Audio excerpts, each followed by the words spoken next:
Hello, my name is Patricia, and I'm 38 years old. It's a sad reality, but many women have faced cruelty from their in-laws, and I'm no exception. However, my experience is unique, one that many may struggle to relate to, especially when it comes to standing up for oneself and seeking justice. But in my case, I was fortunate enough to change my situation, and I'm sharing my story in hopes that it might inspire others going through similar struggles to fight back against the mistreatment they face.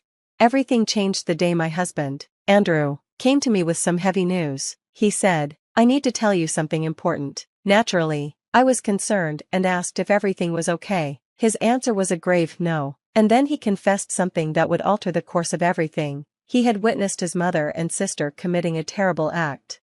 This moment was a turning point because, until then, Andrew had always dismissed my complaints about his mother, Susan, and sister, Lisa. They had made it their mission to belittle and embarrass me, from ruining my clothes at family events to tampering with my food and drinks, ensuring I'd make a fool of myself in public. They even went as far as slandering my business. They were upset that I had taken their precious boy away, despite my constant attempts to explain their behavior, but Andrew had never taken my side until now. I asked him what made him finally see the truth, and with a heavy sigh, he showed me security footage from our business, proof of their malicious acts. Together, Andrew and I run a business specializing in crochet, offering everything from baby clothes to handbags. It had been my brainchild, and we were thriving, until Susan and Lisa began their efforts to discourage me from pursuing this dream. They doubted my abilities, insulting me by suggesting I wasn't smart or skilled enough to be a business owner. They hinted that I would be better off as a homemaker or an employee rather than chasing my entrepreneurial dreams. It was clear to me that their constant undermining was rooted in jealousy. Why else would they go to such lengths to hold me back from something that brought me joy?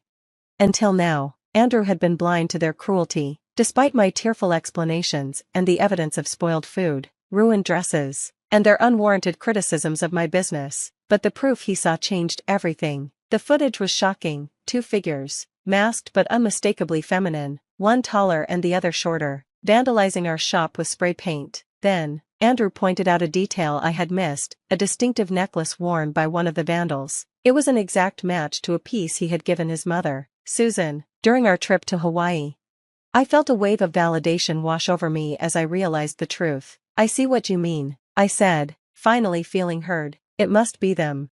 The floodgates opened, and I was overwhelmed with a mix of emotions: frustration and pain from Andrew's delayed acknowledgement of my struggles, coupled with a sense of relief that he finally understood what I had been enduring. I hesitated to directly accuse his family, considering their relationship, but I also longed for justice and wondered how to confront their sabotage.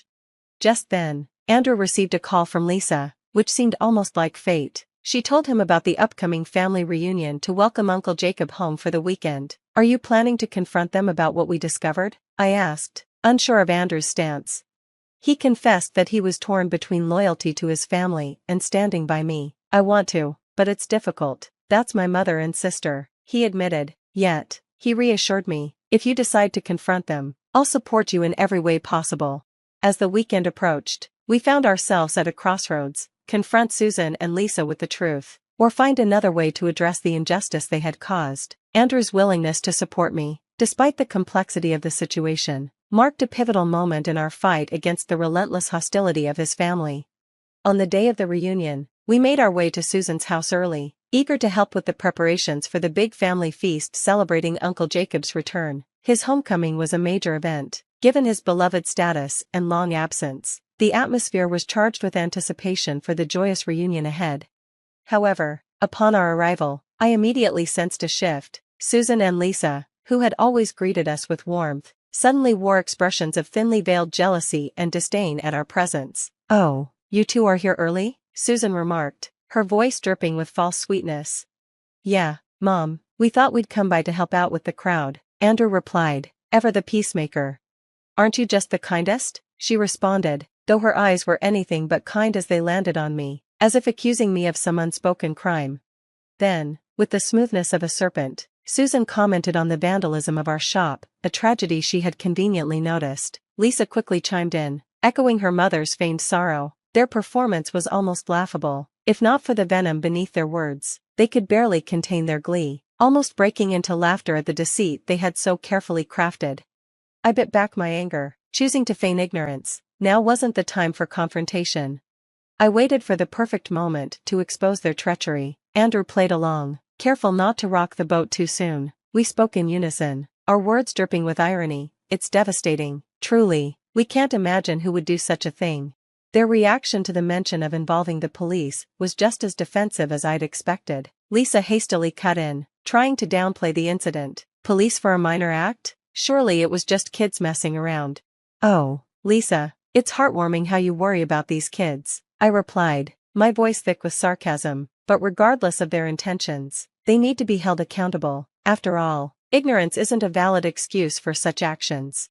Our exchange wasn't just small talk, it was a game of strategy, and I was biding my time, waiting for the right moment to fully expose their malicious behavior. The day was still young, and the feast had only just begun. Susan, trying to support Lisa's minimization of the situation, chimed in with her usual condescending tone. Remember the foolish things you did as a teenager? Let's not overthink this. We have a party to prepare for.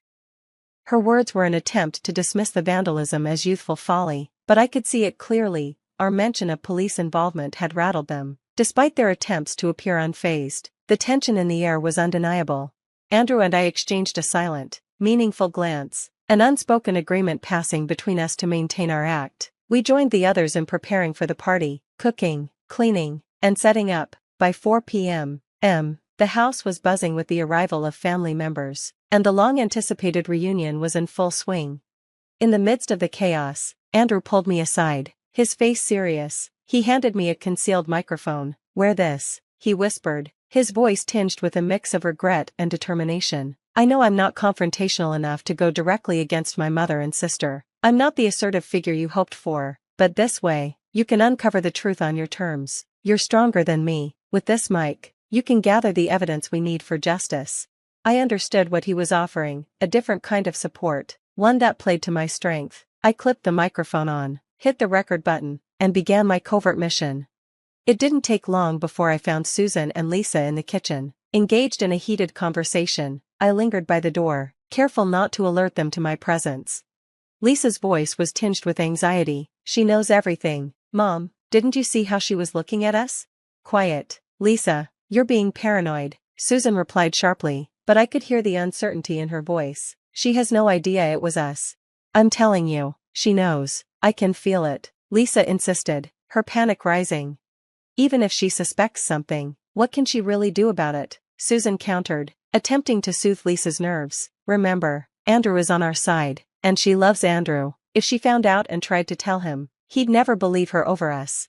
Their words were more than just a confession, they were a damning revelation of their true nature. The conversation was a detailed map of their schemes, from ruining my dress before a big presentation to spoiling my food and drinks, all in an effort to undermine me. They believed that Andrew's loyalty to them would always outweigh any doubts about their behavior, keeping their misdeeds safe from punishment. As the weight of their betrayal sank in, I could no longer contain my frustration. I'd intended to gather more evidence quietly, but the truth was out, and I was done playing their game. It was time to confront them directly. I worried that the microphone might not have captured their admissions clearly from a distance. It was critical to get closer, not just to ensure the recording was solid, but to confront them face to face. I barged into the room, feigning innocence. Hey, is there anything else we need to do before Uncle Jacob arrives? I asked, startling them. Their reactions were a mix of surprise and feigned concern, with Susan immediately chastising me for giving her a fright, claiming she had a weak heart. I couldn't resist a sarcastic jab. Not too weak, it seems, I replied, hinting at her unexpected vitality for someone her age. Curious, Susan pressed, asking what I meant. I took the bait, insinuating that I'd recently seen her in some rather energetic, if not questionable, activities, dressed all in black and wearing a mask. They froze at my description, and the brief pause was enough to tell me I'd struck a nerve. I pushed further, alluding to having witnessed something incriminating. Their defense came fast but nervous, a weak attempt to feign ignorance. I upped the stakes, suggesting there might have been another masked accomplice involved in these shady deeds. Their denial faltered, and that's when I decided it was time to reveal my trump card. Ignoring their attempts to deflect, I pulled out the video Andrew had shown me, undeniable proof of their malice. The footage played on my phone, and their faces drained of color. The silence that followed was a moment of pure triumph. Not just for confronting them, but for standing up against their relentless efforts to undermine me. The evidence was irrefutable, and it marked a turning point in our ongoing family drama. Still, they tried to deny it, brushing off the situation as something trivial, but I held my ground, emphasizing the gravity of their actions.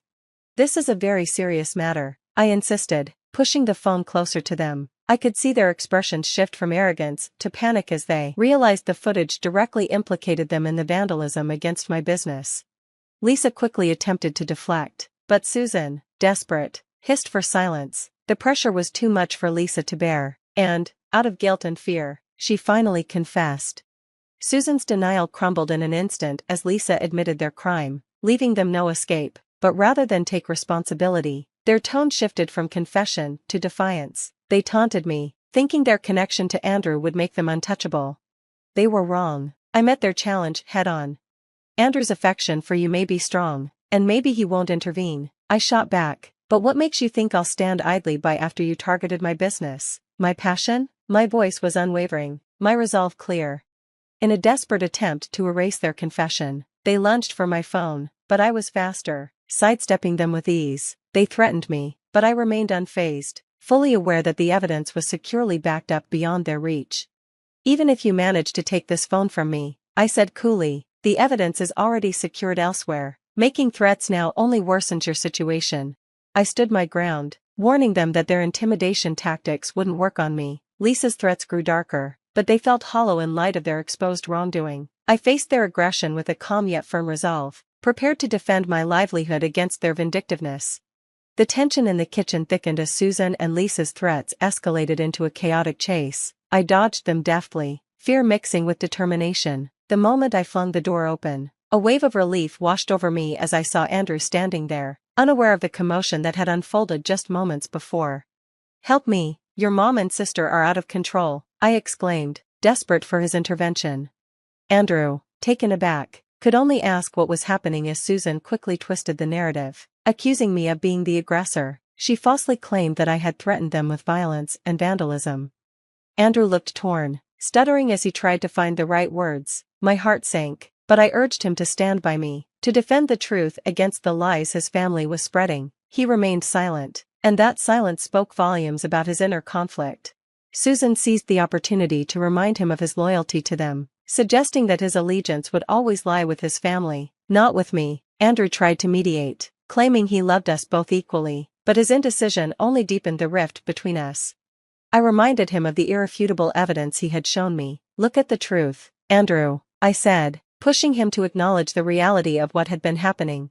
Finally, Andrew spoke up, admitting the vandalism and harassment I had faced were unjust, but even as he pleaded for a resolution, his words seemed insufficient, as if he couldn't fully commit to standing by me.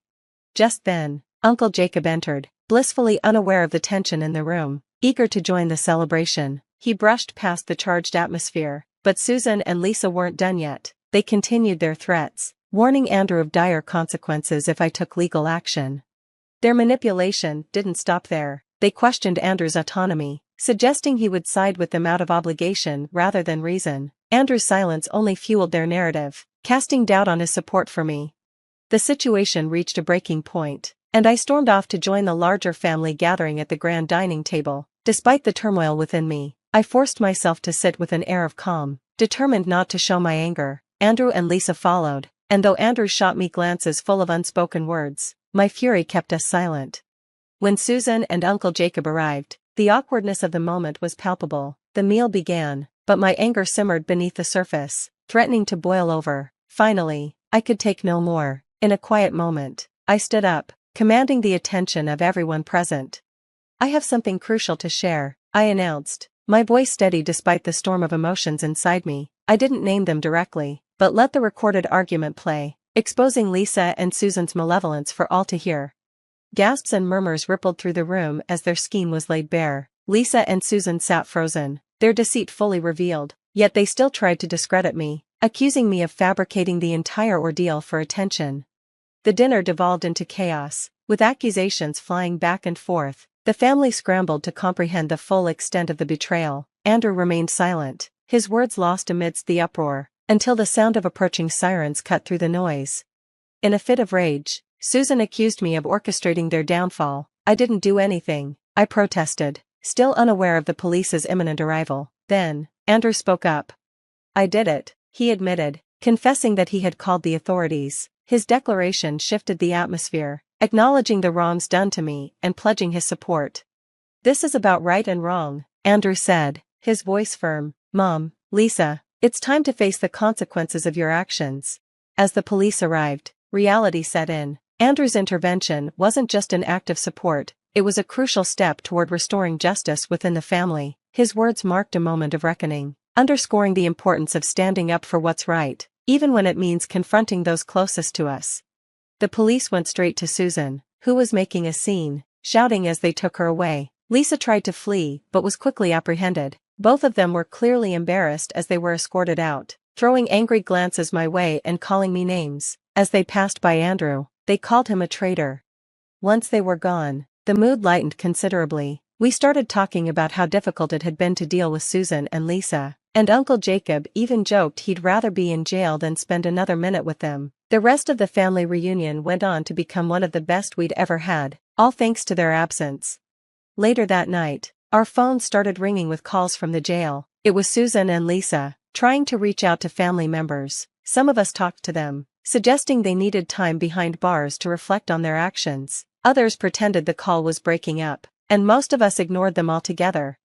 Andrew's decision to call the police brought us closer, and it marked a turning point in our relationship. Susan and Lisa eventually got out of jail, but had to pay for the damage they caused. I could only imagine how that stung their pride. Now, whenever we run into each other, the smug expressions they once wore have been replaced with embarrassment and worry. Getting back at them for everything they did was incredibly satisfying.